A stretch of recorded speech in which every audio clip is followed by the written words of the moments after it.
Click the subscribe button, hit the bell icon to never miss another update. Materially, the couple did not possess much. Spiritually, they were at the highest level of ascent. They had no worries if they go hungry or their clothes had patches. They would be more concerned if an orphan goes away from their door without receiving any food. History records Imam Ali's life in Medina with the Holy Prophet for the next 10 years as the busiest in defending Islam against the attackers from Mecca. Imam Ali alayhi salam was always the standard bearer of the flag of Islam in all such battles, and his bravery became legendary. Ibn Abil Hadid, the Mu'tazili commentator of Nahj al-Balagha, says that Imam Ali alayhi salam had a personality in which opposite characteristics had so gathered that it was difficult to believe a human mind could manifest such a combination. He was the bravest man that history could cite, and such brave men are always hard-hearted, cruel, and eager to shed blood. On the contrary, Imam Ali was kind, sympathetic, responsive, and warm-hearted person, qualities quite contrary to the other phase of his character and more suited to pious and God-fearing persons. Imam Ali's bravery and piety both became legendary. Life in Medina while the Holy Prophet was alive was the busiest for Imam Ali, but he remembers these times as the best times of his life. The battles of Badr, Uhud, Khandaq, and Khaybar were fought in the defense of Islam and won on the hands of Imam Ali alayhi salam. He was not only the standard bearer of the flag of Islam in these battles, but always led the forces of Islam against Kufr and came out victorious. Khaybar was the climax of these battles when Imam Ali's victory brought prosperity in the Muslim ranks. Aisha, the wife of the Prophet, said once that until the victory of Khaybar, we in the house of the Prophet spent days without food. It was only after Khaybar that life at home became a little easier. Thus, Imam Ali alayhi salam brought an end to the hostilities of Quraysh in 3 encounters of Badr, Uhud, and Khandaq. The best warriors were killed, their unity against Islam was crushed, their pride was humiliated, and their prestige before Arab clans was lowered by him and by him alone. Khaybar saw an end to the hegemony of Jews in Arabia at the hands of Imam Ali alayhi salam. The peace agreement of Hudaybiyah was written by Imam Ali alayhi salam, and at the time of the peaceful victory at Mecca, the idols of the Kaaba were demolished by the Holy Prophet with the help of Imam Ali alayhi salam. Details of these battles were shown in the life of the Prophet. The battles were over and the peaceful spread of Islam began. Imam Ali alayhi salam was again in the forefront. He brought the whole tribe of Bani Hamdan to Islam by preaching.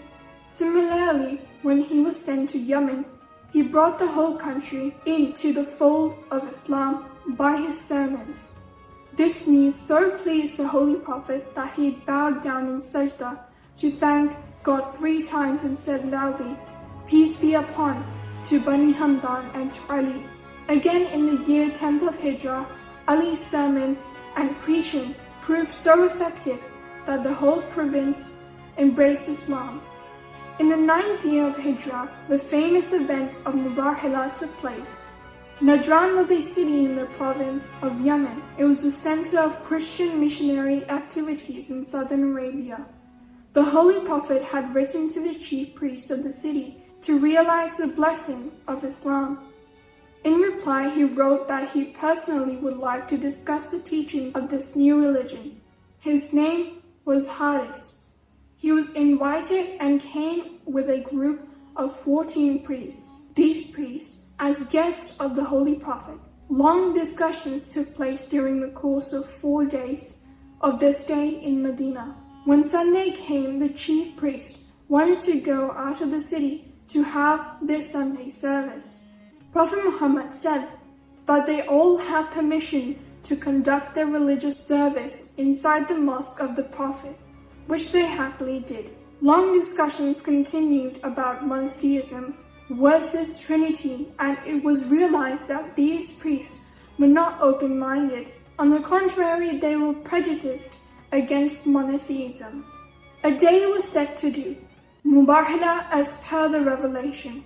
The Apostle of God called Imam Ali, Fatima, Hassan and Hussein and said, "Lord, this is my family." The Holy Prophet took this small family with them to the open land outside the city, where they all assembled to bring the curse of God on those who lie. When the chief priest saw these faces, he told his companions that he was looking at the faces, that if they call the mountain will go to them. Do not have Mubahala with them, or you will be destroyed. On hearing this, they all agreed to pay homage to the Holy Prophet and an annual tax for living in the Islamic state and withdrew from the scene. In history, there were numerous occasions when the Holy Prophet designated Imam Ali as his deputy and successor after him. From the moment of Zulashira, at the time of the conquest of Khaybar and the occasion of the Battle of Tabuk, the Holy Prophet made it abundantly clear that no one deserved more than Imam Ali to be his deputy and successor. But as the time of Ghadir, this was clearly ordered by Allah through a clear verse revealed to the Prophet. The occasion was after the last pilgrimage in 10th Hijri. The Prophet delivered his sermon on Mount Arafat, had the final rounds of the Kaaba and left for Medina. More than 120,000 pilgrims were coming out with him from Mecca going to the north. Halfway through their journey, where the routes were separated for various pilgrims, the Holy Prophet ordered the whole caravan to halt. All those who went ahead were called back, and for those who were behind, they waited for them to arrive. The place was Ghadir, near the pool of water. This is why it was called Ghadir-e-Khum. When all assembled at this place, the Holy Prophet stood up on top of the pulpit, said, "Do you not testify that there is no God but Allah, that Muhammad is his creature, his servant and his apostle, that there is the heaven and the hell, the death will overtake every one of you, that you will be brought back from your graves, that the day of judgment will surely dawn, and human beings will be resurrected from their graves to account for their deeds." The whole crowd declared in unison, "We believe and testify all this." Hearing this, the apostle declared, "I am leaving amongst you two most important things worthy of obedience, the Quran and my progeny. Take care how you treat them. They will not separate from each other till they reach me and the fountain of KAZSCHOOL." Then he said, "The Almighty God is my Lord, and I am the Lord of all Muslims, and have more right and power on their lives than they themselves. Do you believe in this assertion of mine?" They all in one voice replied, "Yes, O Apostle of God." 3 times he asked the same question, and 3 times he received the same affirmative reply.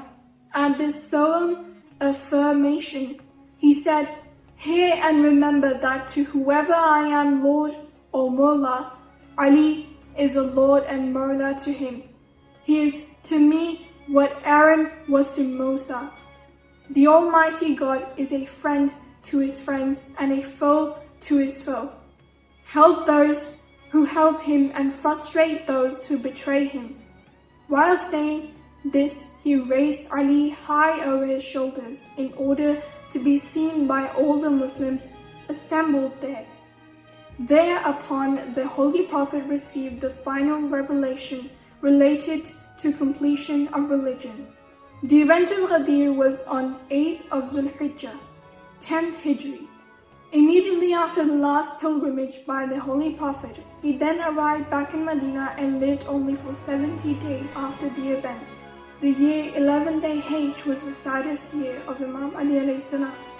He lost 2 of his best friends, one of whom he loved and venerated like a father, like a master and like a dearest friend. the Holy Prophet who died on 28 Safar, 11th Hijri, exactly 70 days after the event of Qadir. His death followed by the death of his dearest companion, his wife Fatima, the Lady of Light.